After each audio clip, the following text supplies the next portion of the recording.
Armored vehicles of the 30s were very different from tanks of today. Engineers were still experimenting with even the most basic of design principles and tested all sorts of approaches. Many of them thought that supreme firepower was the key. That's why at some point we saw the advent of multi-turreted tanks that were epic, fearsome, sometimes borderline stupid, but still kind of awesome. Today we're speaking about the most peculiar vehicles of this kind in War Thunder.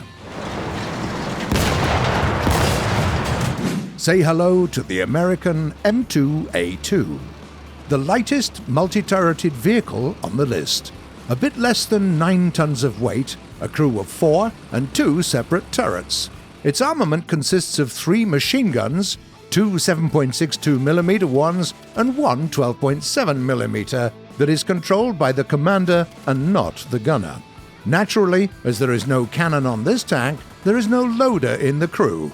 At the same time, it's the fastest tank of the multi-turreted kind. If you try hard enough, you can squeeze up to 72 kph out of this nimble fellow.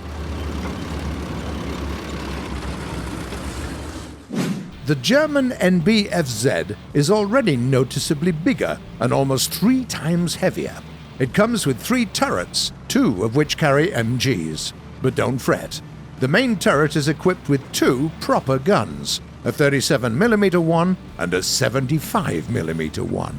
Apart from the conventional crew of 4, you also get 2 dedicated machine gunners, 1 for each MG turret. This way, the tank compensates for its gigantic size and low speed with great survivability. It might sound cynical, but it's true. The bigger the crew, the longer you can survive in a fight. Here's the impressive Japanese Ro.Go.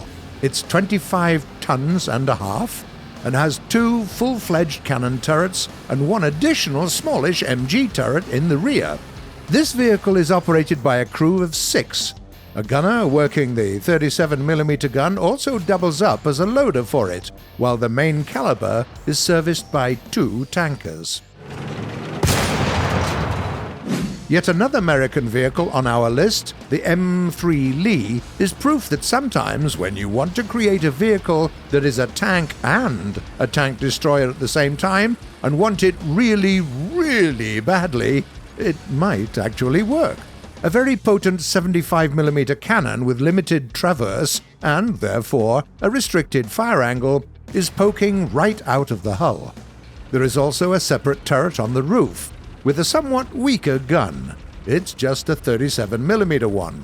What's interesting is that there is yet another turret on the top of that one equipped with an MG, which makes the tank look a bit like a stacking toy, to be honest. The crew consists of 6 tankers. Every cannon gets a gunner and a loader of its own. It's worth noting that similar vehicles are sometimes fielded by the Soviets or the British. We're speaking about the M3 Medium and the cruiser tank Grant 1, which are both event vehicles. Okay, next up is the respectable British Independent, the oldest multi-turreted tank available in the game. Its prototype was built as early as in the Roaring '20s.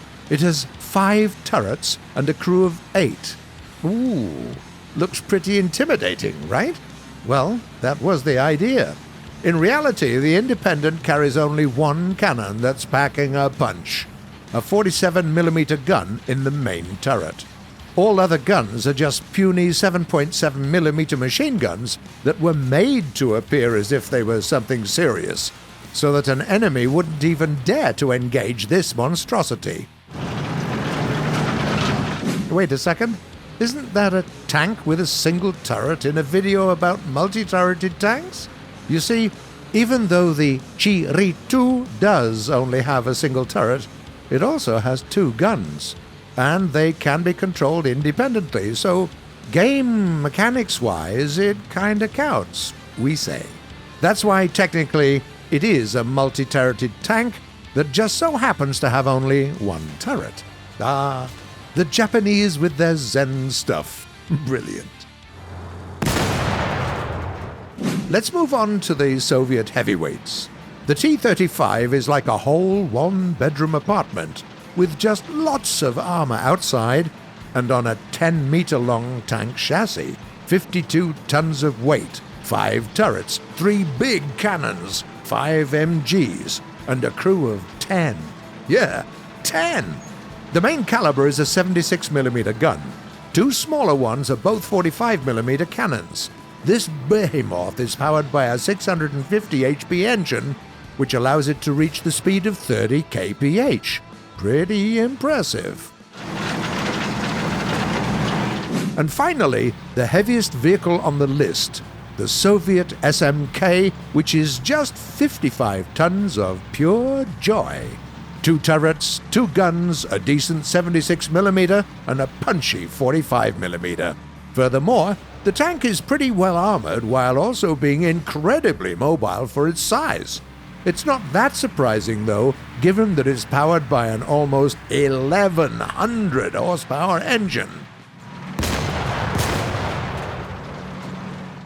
In order to use a multi-turreted vehicle properly, you need to know how to quickly switch between your guns.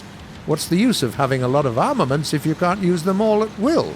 By default, all of your turrets traverse in sync following the cursor, and when you press fire, you fire using all your guns at once, except those that are, for instance, looking in the other direction and can't shoot at the same target by design. And if you really want to master one of these beasts, we suggest that you should tinker with the controls a bit and set separate controls for your turrets, just like that.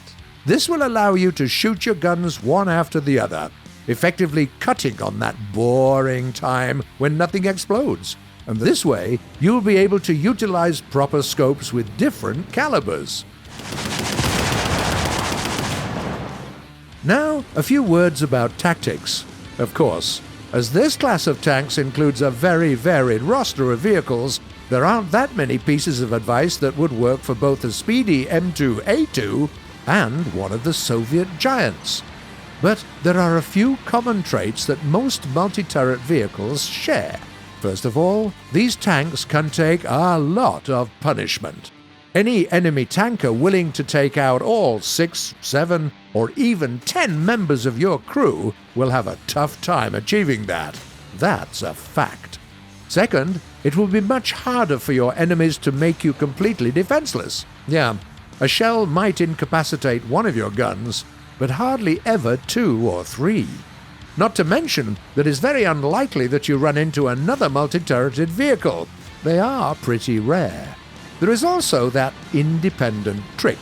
Just like in real life, some of your opponents will think that you actually have superior firepower, even when that's not true. There are some shared flaws as well. To make these behemoths move, even with the most powerful engines available at the time, the engineering teams behind most of these designs had to cut on armor here and there.